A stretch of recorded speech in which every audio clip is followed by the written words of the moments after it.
Corona lockdown के कारण मानसिक बीमारियों को बढ़ जाने का है डर, मनोचिकित्सक जता रहे हैं ये।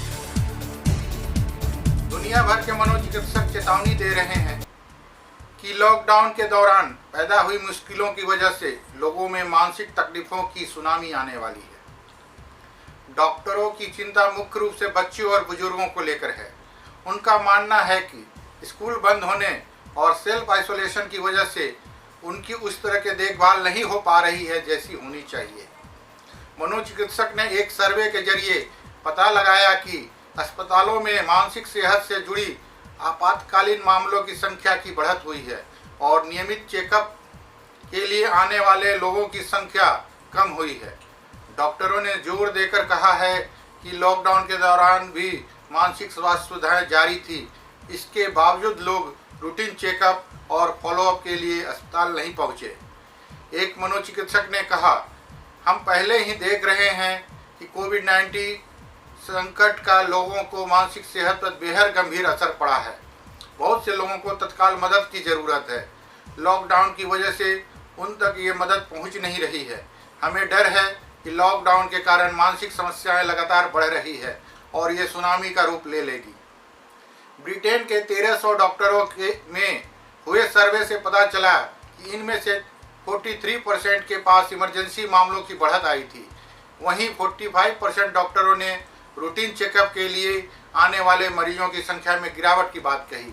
एक मनोचिकित्सक ने कहा, ऐसा लगता है जैसे हमारे बुजुर्ग मरीज बिल्कुल गायब ही हो गए हैं।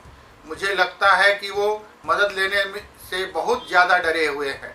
एक अन्य डॉक्टर ने लिखा, कोरोना वायरस संक्रमण से उपजी समस्याओं जैसे सामाजिक रूप से अलग थलग पड़ने, बढ़ते तनाव और दवाइयाँ खत्म होने की वजह से हमारे बहुत से मरीजों में मानसिक बीमारियों के लक्षण पैदा हो गए हैं।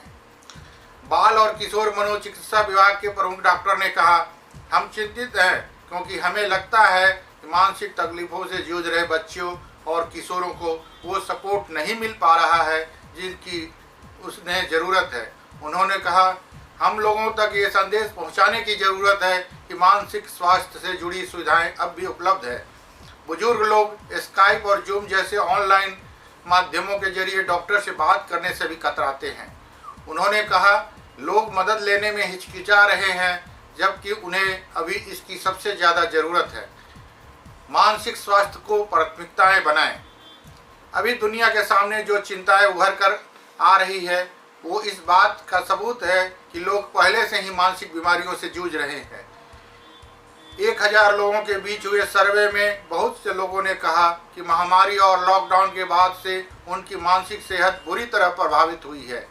सर्वे में हिस्सा लेने वाले लोगों ने कहा कि लॉकडाउन के कारण उन्हें वो ज़्यादातर चीज़ें बंद करनी पड़ी जो उन्हें मानसिक स्वास्थ्य के लिए फ़ायदेमंद थी। अस्पताल इन दिनों बेहद मुश्किल हालात में काम कर रहे हैं, लेकिन मानसिक स्वास्थ्य को भी प्राथमिकता की सूची में रखना चाहिए। उन्होंने कहा कि कुछ लोग को मानसिक सेहत में हुए नुकसान से उबरने में कई बरस लग सकते हैं। धन्यवाद।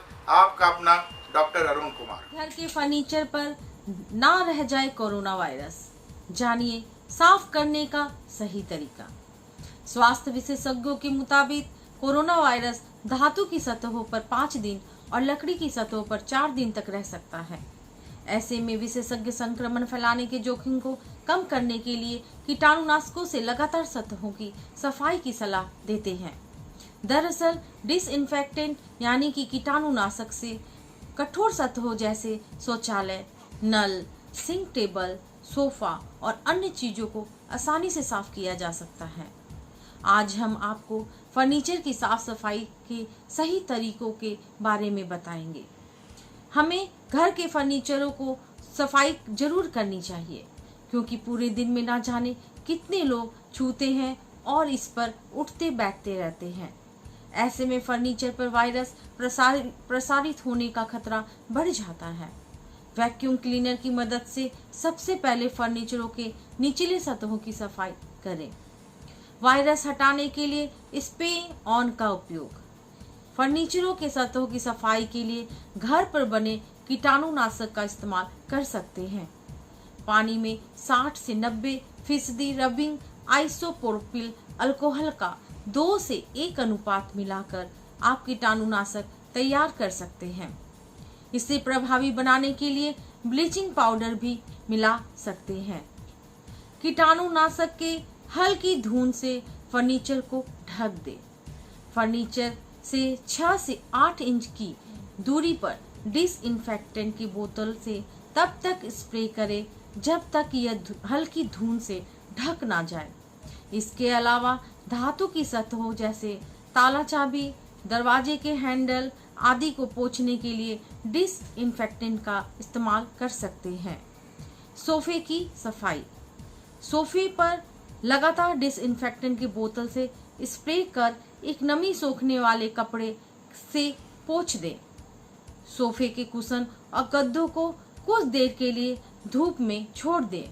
अगर कुशन और गद्दे हटाने लायक नहीं हो तो उन पर डिसइंफेक्टेंट का स्प्रे कर सोखने के लिए छोड़ दें।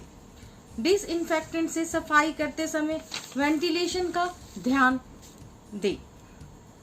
डिसइंफेक्टेंट से सफाई करते समय डिस्पोजेबल दस्ताने पहनें और खिड़कियों को खोलकर रखें ताकि वेंटिलेशन बना रहे।